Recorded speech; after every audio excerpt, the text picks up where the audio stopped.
Hello all and welcome to the official FanTeam podcast brought to you by FanTeam, the biggest daily fantasy site in Europe. My name is Andrew. Today I'm joined by one of the best fantasy football managers of all time, 3 times top 500 fantasy Premier League finisher, Mark McGettigan, known affectionately on the Twitter community, and indeed his mother as the FPL General. It's great to have you on, Mark. How are you?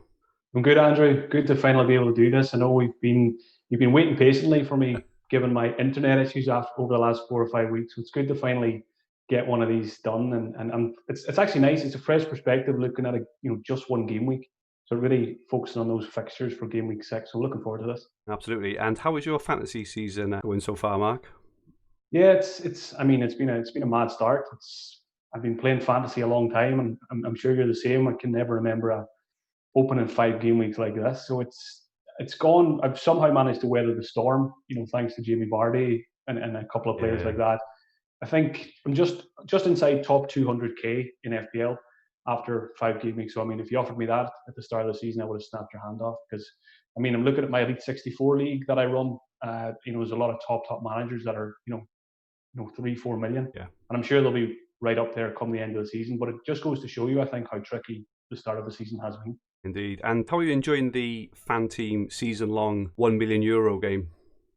Yeah, it's going okay. I think I ended up putting in 4 teams in Yeah. game week 1, and then I put in one late entry team as well. I think I actually put that one in game week 2. It's not going as well as FPL, to be honest. I think one of them is around 2,500 in the rankings, which Well, is it's not which is bad. fine. It's good. I've actually played a wild card probably in 3 or 4 of those teams, whereas I haven't played my wild card in FPL. But yeah, it's going to be. I think it's going to be a long grind in that one compared to FPL. There's a lot of climbing to be done with those teams. And in terms of the football, you mentioned it being just like mad. What do you put it down to? Because it has been mad, and even watching kind of match of the day, speaking to pundits, speaking to fancy football experts and things, no one can really seem to put their finger on it. Have you got any ideas on what it is?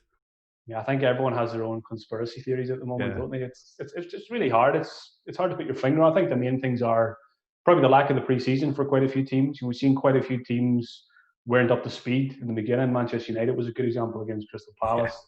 Some teams took longer to get up to speed. I just think as well, with every passing season in the Premier League, the lesser sides are getting better and better. I You agree. look at the likes of Aston Villa, Brighton, all these teams they've got top players in attack in particular. So I think it's no surprise to see the clean sheets are hard to come by now because all 20 teams have good attackers, and it's getting harder and harder for the top teams to keep those guys out. I agree. And being a Man United fan, it must have been a strange old week or two for obviously getting stuffed at the lane, but then winning in Paris last night. What do you think of Man United this season? It's a bit like last season. It's always a bit of a roller coaster. You're down in the dumps for a week or two, and then Solskjaer somehow pulls it out of the bag when you don't expect it. Yeah, I sat down to watch that PSG game during the week, and I expected to get beat 3 or 4 yeah. nil, and then come out and get a win, and probably saves himself again now for another couple of months. As a United fan, obviously Solskjaer's a legend. He always will be, but I don't think he's a top class manager, and I would like to see a top class manager come in there. Pochettino's sitting twiddling his thumbs at the moment. I would, snap the hand off to get him in. But yeah, Solskjaer's probably going to be there for another while. So it's good to see improvements. So Bruno and Rashford look good again against PSG. So I think that's good for fantasy. Cool. Great stuff, and many thanks for coming on, Mark. So for our YouTube watchers, please remember to click the subscribe button in the bottom right-hand corner of the screen and to press the like button if you enjoy our content. So our feature tournament for this podcast and video is the Game Week 6 4-round 50k Monster, and we'll be running through the weekend's applicable fixtures and sharing our entries with you. So our watchers and listeners are aware what it is. It's very similar to the free hit chip in Fantasy Premier League, where you basically pick the best 11 players for the game week that you think will score the most points. Mark, how does a free hit every week sound? Sounds like chaos, to be honest. I'm glad we only have one of them in FPL because free hits are. I mean, the Premier League's unpredictable at its best, but when you just take one single weekend and look at the last couple of weekends, it's absolutely crazy. You can have swings of people getting 120 points and people getting 20 or 30 points. So yeah, I'm glad it's just one in FPL. The variance has been mad so far, week on week, and it's very hard to kind of settle into a pattern. And And this week in particular, we'll look at the fixtures now and look at our teams, but there's a lot of plum home fixtures, but you wouldn't be surprised for some of the lesser ranked teams to do a job on some of the bigger boys. It's very, very tough. So there are 3 full-round classic tournaments every weekend. One has a prize pool of €10,000, which you can enter for as little as €2. There's a high roller tournament if you want to play for big, big money. But our feature tournament for this podcast is a €50,000 prize pool game with a guaranteed €7,500 first prize for just a €20 entry. Just a reminder to enter all FanTeam contests. You must be over 18 and be gambleaware.org. Okay, so the 9 applicable Premier League matches for this competition are West Ham in the early kickoff on Saturday against Manchester City. That should be an absolutely cracking game. We've then got Fulham against Crystal Palace, Man United against Chelsea, another potential cracker, Liverpool home to Sheffield United, and then on the Sunday, Southampton versus Everton, Wolves against Newcastle, Arsenal v Leicester, Brighton v West Brom, and then Burnley v Spurs late on the Monday evening. So it's worth noting that the Friday night match between Aston Villa and Leeds is not applicable for this particular tournament. So the deadline entry will be 12:30 p.m. on Saturday. Which of these games stands out for you, Mark, in terms of targeting teams and targeting players? Yeah, I think there's quite a few good matchups here for FanTeam this weekend. When I go to build a daily fantasy lineup, which is just for one weekend, it's always fixtures first, players second, whereas FPL is probably slightly flipped. I'm probably looking at players first, fixtures second. So in terms of fixtures here, I think the standout one's probably Spurs away to Burnley, the way Son and Kane have been playing. I like Wolves at home to Newcastle on Sunday as well, even though Wolves haven't been scoring too many goals. And Liverpool's probably the big one. Home to Sheffield United, you would expect a clean sheet there. You would expect goals from the likes of Salah and Mane as well. So they're probably the best fixtures. There's a couple of tough ones, tricky ones as well. Southampton, Everton, that could go either way. Yeah. West Ham, City. You'd expect a City win there, but West Ham have been playing pretty well. So yeah, I think it's actually a pretty interesting fixture schedule for Gameweek 6. I agree. I think that West Ham Man City game, just in terms of the way that West Ham played in game week 3 and 4, and obviously, they came back from the death against Spurs in game week 5. They're going to be so pumped for it. Whereas Man City obviously score a lot of goals, but they're a bit suspect at the back as well. So I can see that game being a real kind of ding-dong sort of battle. I think it's going to be an absolute cracker. The Fulham and Palace one probably isn't the most exciting game, although Fulham, I thought they looked very attacking on the weekend, actually. I know they only got a point due to late equaliser, but I thought they looked good. So home to Palace, who defensively seem to have fallen off a cliff a little bit.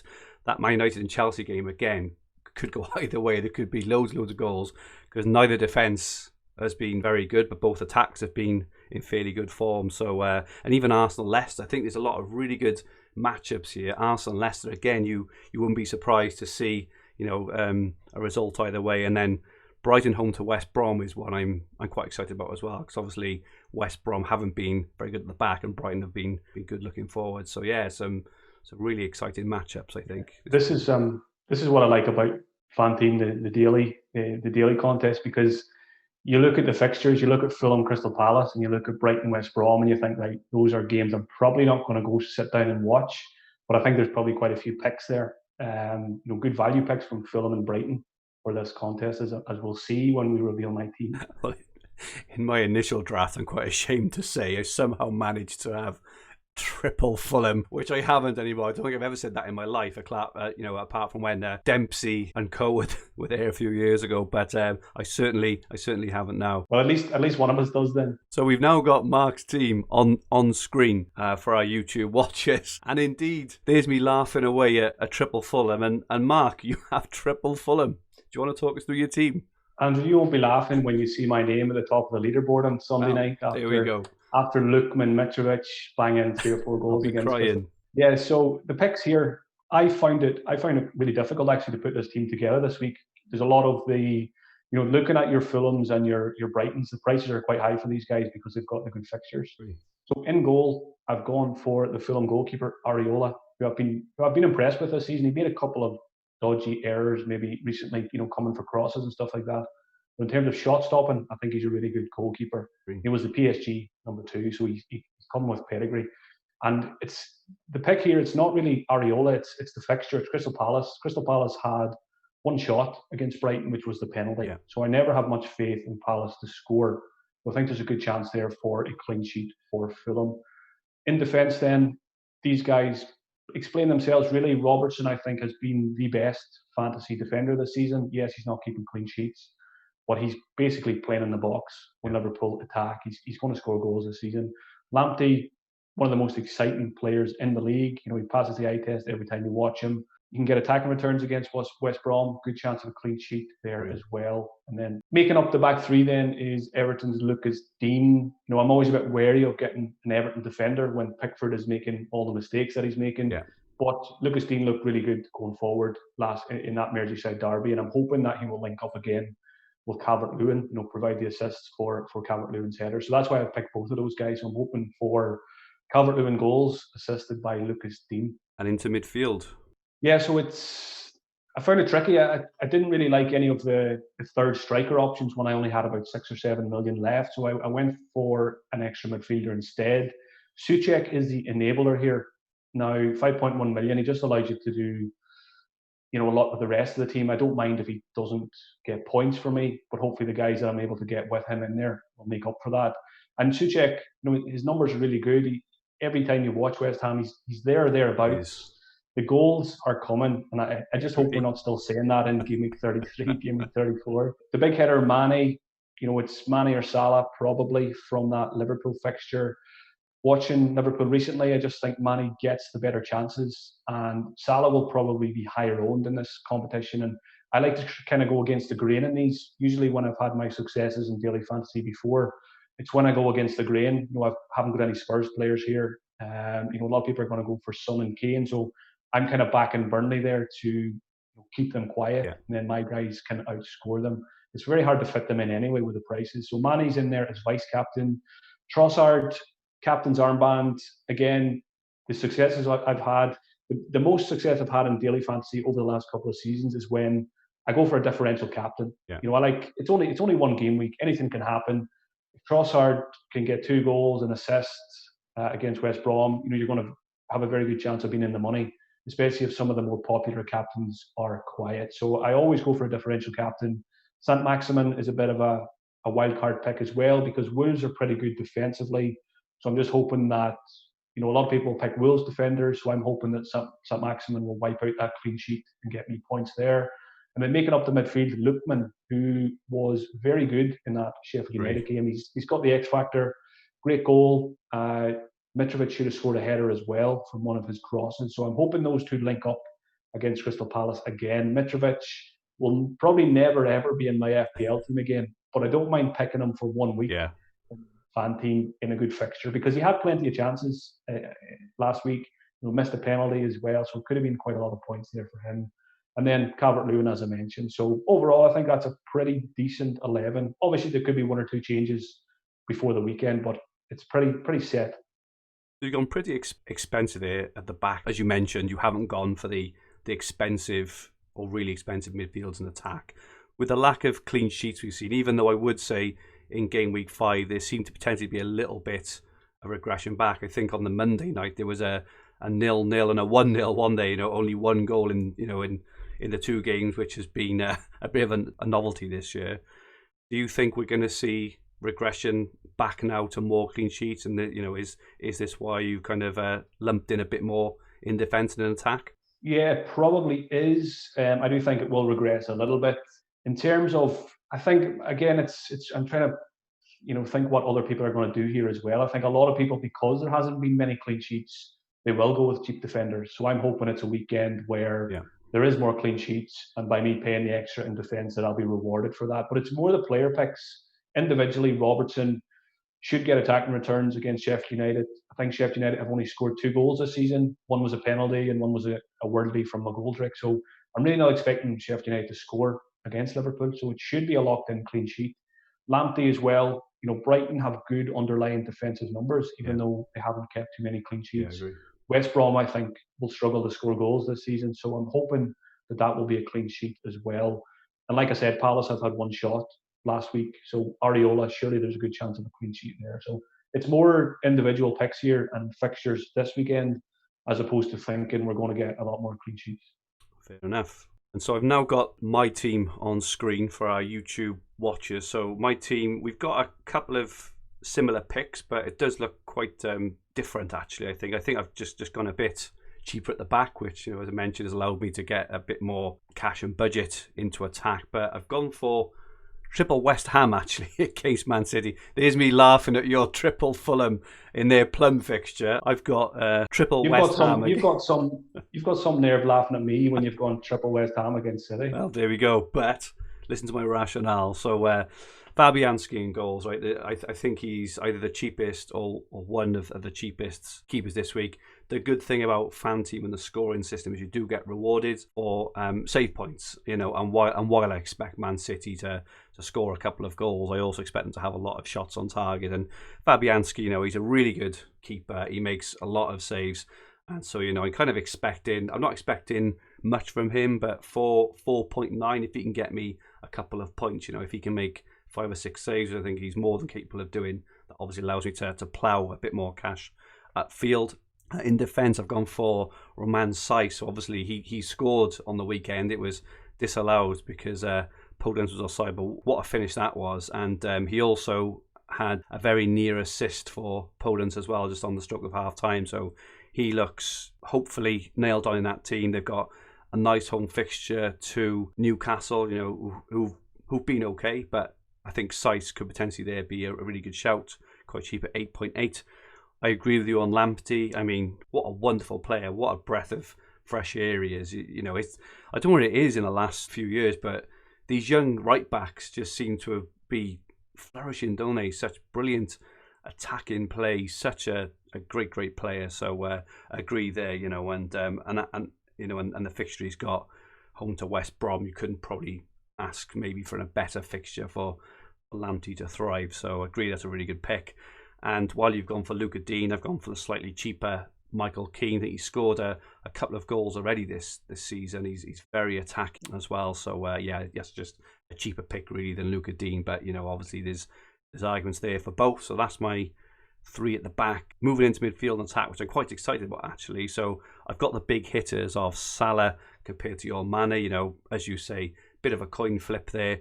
The only thing which Salah's obviously got above Mane, I do agree with you. I actually think that Mane is a better player and a better pick than Salah, but Salah always has that penalties, which, you don't have to play well to score a penalty, do you? And he's pretty good at penalties in all fairness. So, in that opening game week, he had a couple of penalties, didn't he? Which, killed my rank in every game because I didn't have him. But he's looking very sharp from open play as well.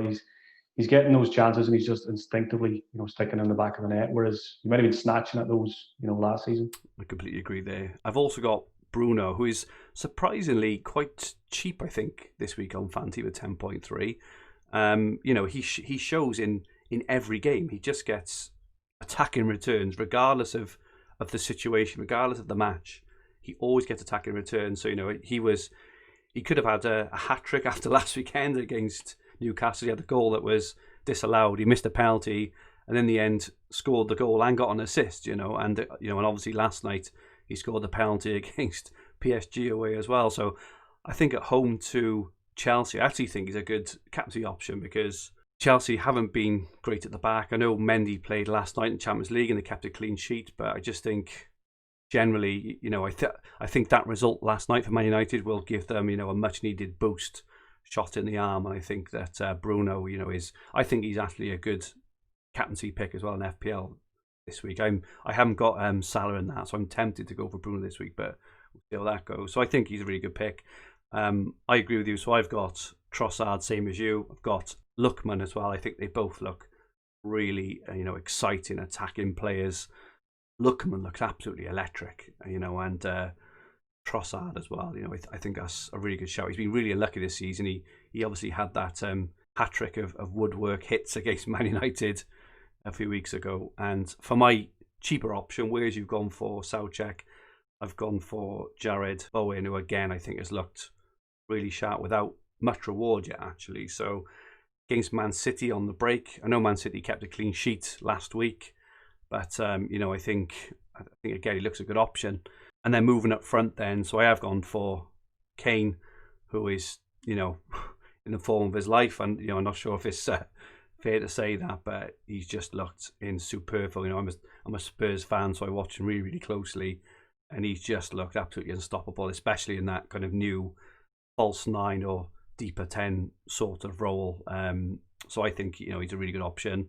And then I didn't have much change. I did have Mitrovic, and I did look at some others, but I've just gone for Antonio again because I think Antonio potentially is the kind of player who could bully that Man City defence potentially, you know, and I wouldn't be surprised actually to see a scoreline of something like, you know, West Ham 2, Man City 3 or something like that. I think that's probably a pretty likely scoreline. So got Antonio in there as well. But I think my main thing is getting in those premiums of Salah, Kane and Fernandes, who I think have all, you know, have got really, really good fixtures, really good chance of scoring big points, and then just getting the rest of my team, just looking at the fixtures, you know, as you said actually, and just looking at the ones who I think could score the good points. So yeah, I like what you've done there. I like the way you got your premiums in, your Salah, Fernandes, Kane, and kind of filled in the gaps around those.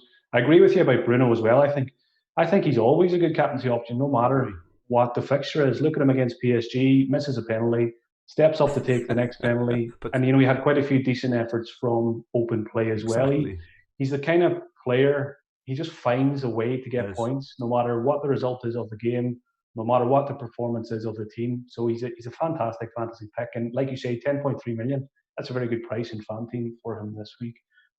Obviously, Kane picks himself as well, as does Salah.